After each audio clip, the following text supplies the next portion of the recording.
2000 से प्राइवेट जो सेक्टर शुरू हुआ तो उसी समय IRDA का निर्माण हुआ। आगे आप पढ़ाएंगे IRDA क्या होता है, IRDA क्या काम करता है, किसके लिए काम करता है। तो IRDA जब तक LIC अकेले जीवन बीमा का काम करती थी तब तक केवल सरकार के गाइडलाइन से हो जाता था, लेकिन जब 1999 से प्राइवेटाइजेशन हुआ तो उस समय एक IRDA गवर्नमेंट ने एक उसकी अलग संस्था बना दी है, उसको बोलते हैं IRDA है ना। इंग्लिश में होगा insurance regulatory development authority, Hindi में होगा बीमा विनियामक एवं विकास प्राधिकरण। ये भी क्वेश्चन आ जाता है कि बीमा विनियामक एवं विकास प्राधिकरण कब बना, तो 1999 में बना है। 1999 हाँ 99, और 1 अप्रैल सन 2000 से भारत में लागू हुआ है। कब से लागू हुआ है? 1 अप्रैल सन नहीं 1999 में बना है और लागू हुआ है 1 अप्रैल सन 2000 से। अच्छा 2000। तो IRDA सन जो 2000 से लागू हुआ उसका नाम थोड़ी से और बढ़ गया। जैसे IRDA वर्क करते थे तो IRDAI हो गया, लास्ट में एक आई और जुड़ जाता है तो उसका इंग्लिश हो जाता है insurance regulatory development authority in India. India में कब से लागू हुआ, तो 1 अप्रैल सन 2000 से। और हिंदी में हो गया भारतीय बीमा विनियामक एवं विकास प्राधिकरण।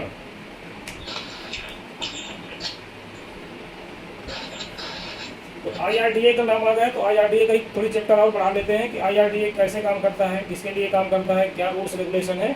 तो ये समझिए कि IRDA ही मेन इंश्योरेंस सेक्टर में उसी के गाइडलाइन से ही काम होता है। जैसे बैंक में RBI काम करता है, जितने भी बैंक है सरकारी प्राइवेट सारे बैंक RBI के गाइडलाइन से काम करते हैं।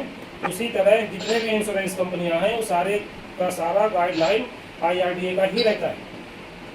और IRDA ही लाइसेंस भी देता है, कोई भी अभिकर्ता का लाइसेंस IRDA ही देता है ना। किसी भी अभिकर्ता को IRDA लाइसेंस प्राप्त करने के लिए कम से कम 25 घंटे की ट्रेनिंग लेना अनिवार्य होता है। जैसे अभी आप लोग पेपर देना है आप लोगों को, तो ये IRDA का ही पेपर ले रही है कि आप बीमा का काम करने के लिए कितना योग्य हैं, कितना योग्य नहीं है। अगर आप परीक्षा पास कर लेते हैं तभी आपको IRDA लाइसेंस देती है कि आप फील्ड में इंश्योरेंस का काम भी कर सकते हैं। अगर आप उसको इंश्योरेंस नहीं एग्जाम पास नहीं कर पाएंगे तो जब तक पास नहीं होंगे तब तक आप इंश्योरेंस का काम आपके लिए अवैध है ना। तो इंश्योरेंस वो एग्जाम पास करने के लिए गाइडलाइन है, 50 क्वेश्चन रहते हैं, हर क्वेश्चन में ऑप्शनल रहता है 4 ABCD या 1 2 3 4, और उसी में आपको एक क्वेश्चन आंसर का एक ऑप्शन सही होता है। सही ऑप्शन में आपको कंप्यूटर से टिक लगाना है और 1 घंटे का ही पेपर होगा, 1 घंटे बाद आपको रिजल्ट आ जाएगा। तो IRDA का लाइसेंस प्राप्त करने के लिए कभी कभी पूछ लेता कितने घंटे की ट्रेनिंग लेना अनिवार्य होता है। तो आप लोगों को ध्यान रखना है कि 25 घंटे की ट्रेनिंग ऑनलाइन लीजिए ऑफलाइन लीजिए, आपको 25 घंटे की ट्रेनिंग लेना अनिवार्य होता है। उसी तरह जिस तरह आप लोगों को IRDA का एग्जाम पास करना पड़ता है उसी तरह एक थर्ड पार्टी होता है TPA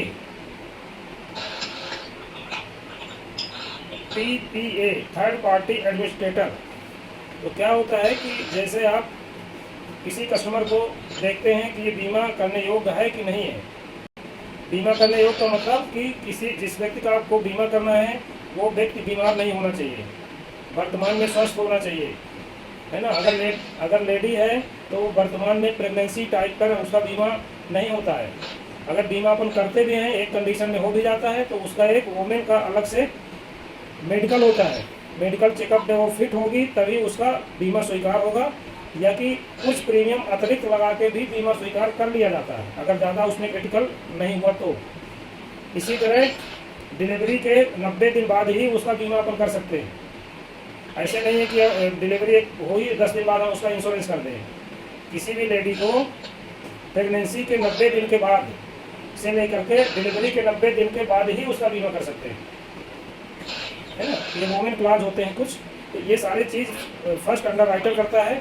और अगर आप लोग उसको करके लाते हैं तो फिर तभी टीपीए के पास जाता है, यानी थर्ड पार्टी उसको चेक करती है, उसका ब्लड सैंपल देना पड़ता है, उसका ईसीजी होता है, जो भी आवश्यक जांच होगी वो जांच होगा, फिर वो डॉक्टर के पास जाएगा, डॉक्टर उसमें देखेगा इसको कितना रिस्क है कितना रिस्क नहीं है, उस हिसाब से फिर उसका प्रीमियम कैलकुलेट होगा, तब जाके इंश्योरेंस होता है ना।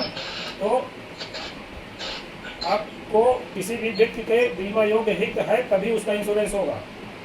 इसी तरह जिसके पास कुछ भी इनकम नहीं है, कुछ भी नहीं करता है, कुछ भी नहीं काम करता है, उसका भी इंश्योरेंस नहीं होगा, चाहे भले ही वो स्वस्थ व्यक्ति हो। आपको बीमा करते समय बताना पड़ेगा कि कुछ ना कुछ करता है, मजदूरी करता है या कि बिजनेस करता है या खेती करता है, उसमें से कितना इनकम कमाता है, साल भर में 10,000 कमाता है, 50,000 कमाता है, 2 लाख कमाता है, ये सारी चीज़ उसमें होनी चाहिए, है ना। इसी तरह अगर कोई व्यक्ति मान लीजिए समाज में किसी घर में कोई व्यक्ति ऐसा है जो जिसके रहने ना रहने पर समाज में कोई फर्क नहीं पड़ता, मतलब आप ये समझ लीजिए कोई 70 साल का अगर सियाना आदमी है तो उसके पास बीमा योग्य हित नहीं है, उस व्यक्ति का बीमा नहीं हो सकता। इसी तरह अगर कोई व्यक्ति तो दिमागी हालत ठीक नहीं है, कोई पागल टाइप में है, तो उसका बीमा नहीं हो सकता, क्योंकि वो कभी भी डेथ हो सकती है उसकी, क्योंकि वो अपना हित और अनहित नहीं समझता है, तो इसलिए उसका भी बीमा नहीं होगा।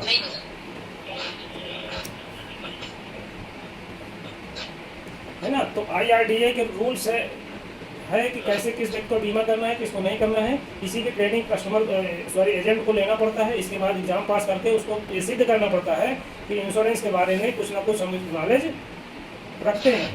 हाँ, उसी के अकॉर्डिंग कुछ जो भी जिस संस्था में ज़्यादा से ज़्यादा लोग काम करते हैं वहाँ पर वाद विवाद की स्थिति होना स्वाभाविक है ना। तो उसके लिए एक आयोग बना गया है कि किसी भी व्यक्ति बीमा कंपनी का अगर कोई शिकायत होती है तो कहाँ किसके पास शिकायत कर सकता है, कितनी से कितने तक कहाँ कर सकता है। इसलिए उसमें 3 या 4 उसमें आयोग बनाए गए हैं। तो एक बीमा लोकपाल बनाया गया है और 3 आयोग बनाए गए। इसको आप लिख लीजिए। पहला है बीमा लोकपाल,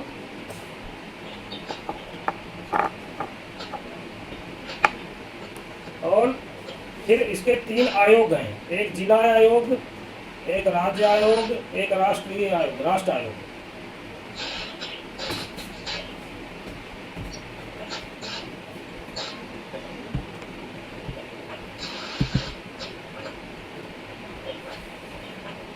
तीन आयोग हैं, जिला आयोग, राज्य आयोग और राष्ट्र आयोग, है ना। और राष्ट्रीय आयोग और बीमा लोकपाल एक अलग है, उसमें हम अपन शिकायत करेंगे लेकिन वो आपको दंड नहीं दे सकता है ना। वो एक मीडिएटर है, एक समझौता करवाता है कि जब कोई भी कंपनी और कस्टमर का विवाद होता है तो पहले वहाँ जाएगा बीमा लोकपाल, दोनों की समस्या सुनी जाएगी, दोनों को देखा जाएगा किसकी गलती है, उस गलती के आधार पर उसको बोला जाएगा भैया आप इतना कर ले, इस तरह से निपटा लो। अगर वो उस समझौता को मान लेता है तो वहीं से केस समाप्त हो जाता है, अगर नहीं मानता है तो फिर वो केस चला जाता है कोर्ट में। तो अगर एक बहुत होती है इसमें, हाँ जो व्यक्ति नहीं पाते हैं वाद विवाद का मतलब जब कोई भी बात अपने स्तर से ऊपर निकल जाती है, जिसमें लिखित शिकायत होती है ना, तो वो वाद विवाद, बाकी वार्तालाप का कोई वैल्यू नहीं है। जब तक आप कोई चीज़ लिखित शिकायत नहीं होगी कहीं तो उस वाद विवाद का तो एक नॉर्मल ही दिया जाता है। तो अगर 1 लाख से 1 रुपये से लेकर के 30 लाख रुपए तक का शिकायत है तो बीमा लोकपाल पे जाएगा। और इतना ही 1 रुपये से लेकर के 30 लाख तक का शिकायत जिला आयोग में भी आएगा। तो 30 लाख से लेकर के 1 करोड़ रुपए तक उसके ऊपर जाएगा राज्य आयोग में।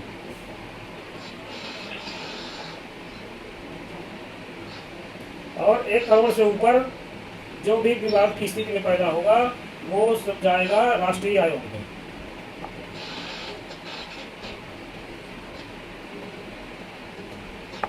तो 3 आयोग हो गए और एक बीमा लोकपाल हो गया। तो बीमा लोकपाल में केवल समझौता होता है ना। हाँ, मीडिएटर है, वो किसी को दंड नहीं दे सकता, लेकिन जो आयोग होता है, जो फोरम होता है, जो कोर्ट होता है, वो जिस पक्ष की गलती होगी उसको दंडात्मक कार्रवाई भी कर सकता है। है ना। तो ये 3 आयोग गए। उसी में क्वेश्चन बनता है कि जिला आयोग में शिकायत कितने दिनों में की जा सकती है, तो आप उसमें बताएंगे कि जिला आयोग में शिकायत 1 साल के अंदर कभी भी की जा सकती है। 1 साल के अंदर। हाँ, 1 साल कब से लिया जाएगा? जब से किसी नीचे वाली कंपनी में फैसला हो जाता है। जैसे आपने लोकपाल में आवेदन किया, लोकपाल में वो फैसला हो गया कि नहीं भाई ऐसा करो, और नहीं कर रहा, तो फिर वहाँ से 1 साल माना जाएगा। जिस बीमा लोकपाल में जो निर्णय की डेट होगी, उस डेट से 1 साल के अंदर वो आगे फोरम में जा सकता है। किसी भी फोरम में जाने के लिए कोई भी फीस नहीं लगती है। किसी भी फोरम में जाने के लिए कोई भी फीस नहीं रहती। इसकी भी घुमा फिरा के पूछता है कि श्री रमेश प्रसाद जी ने एक ICI कंपनी से 10 लाख का इंश्योरेंस लिया था, उस इंश्योरेंस में उसका क्लेम हुआ, इंश्योरेंस कंपनी ने उसका क्लेम रिजेक्ट कर दिया, है ना, और रिजेक्ट करने के इस डेट को रिजेक्ट कर दिया। अब वो बीमा लोकपाल में जाना चाहता है तो कितनी फीस लगेगी, ऐसे घुमा के पूछता है, डायरेक्ट नहीं पूछता। तो आपको ध्यान देना है कि बीमा लोकपाल में जाने के लिए आपको कितनी फीस लगेगी। फिर 4 ऑप्शन दे देगा, बीमा धन का 10%, बीमा धन का 1%, कुछ नहीं, इसमें से तीनों। तो आपको ध्यान देना है कि किसी भी फोरम में जाने के लिए कोई भी फीस नहीं लगती। हाँ, ये ध्यान देना। तो कोई भी फोरम में कोई भी शिकायत ले जा सकता है, कोई भी फीस नहीं है। कोई भी निचली अदालत के फैसले से अगर संतुष्ट नहीं है तो उसके हाई वाले लेवल में जा सकता है ना। जैसे जिला का कोई फैसला आया, वो हमको मान नहीं है तो हम राज्य में जा सकते हैं। राज्य का फैसला आया, नहीं हम सर मान तो हम राष्ट्र में जा सकते हैं, है ना। उसके ऊपर अपन ऊपर जा सकते हैं।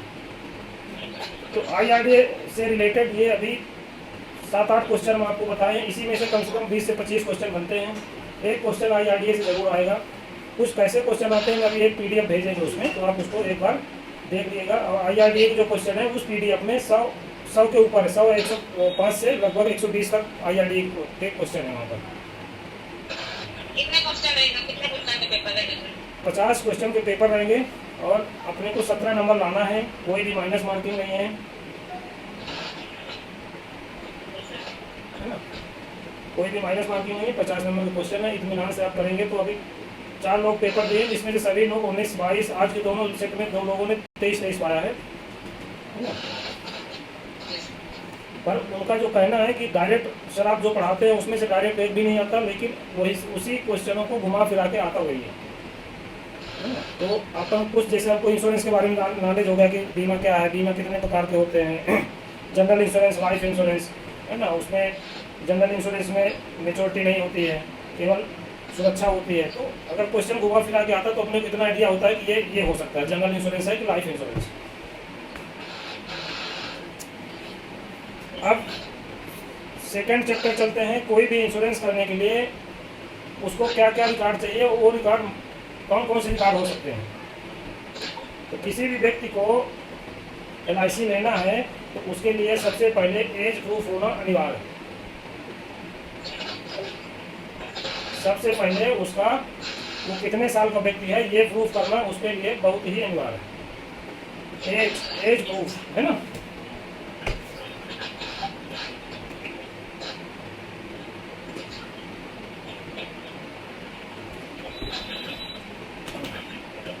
किसी भी व्यक्ति को इंश्योरेंस करने के लिए उसका एज प्रूफ, हाँ एज प्रूफ अनिवार्य है। उसका एज प्रूफ को 2 भागों में बांटा गया है, एक स्टैंडर्ड एज प्रूफ और दूसरा non standard age proof. Age proof को 2 भागों में बांटा है, एक है मानक आयु प्रमाण पत्र और दूसरा है अमानक आयु प्रमाण पत्र। हाँ, अमानक, नॉन स्टैंडर्ड। तो पहले मानक आयु प्रमाण पत्र समझ लीजिए। मानक आयु प्रमाण पत्र वो डॉक्यूमेंट्स कहलाते हैं जिसमें आपका एज, दिन, तारीख, महीना और साल तीनों चीज लिखी रहती है। आप किस डेट को पैदा हुए हैं, कौन से महीना को पैदा हुए हैं, किस वर्ष पैदा हुए हैं, ये तीनों चीज स्पष्ट लिखा है। वो ऐसे रिकॉर्ड जो भी आपके पास होंगे वो सभी स्टैंडर्ड एज प्रूफ कहलाएंगे, और जिन रिकॉर्डों में केवल सन लिखा रहेगा वो नॉन स्टैंडर्ड में कहलाएंगे, अमानक आयु प्रमाण पत्र कहलाएंगे। अब आप कुछ समझ में आ गया। अब एग्जाम्पल हमको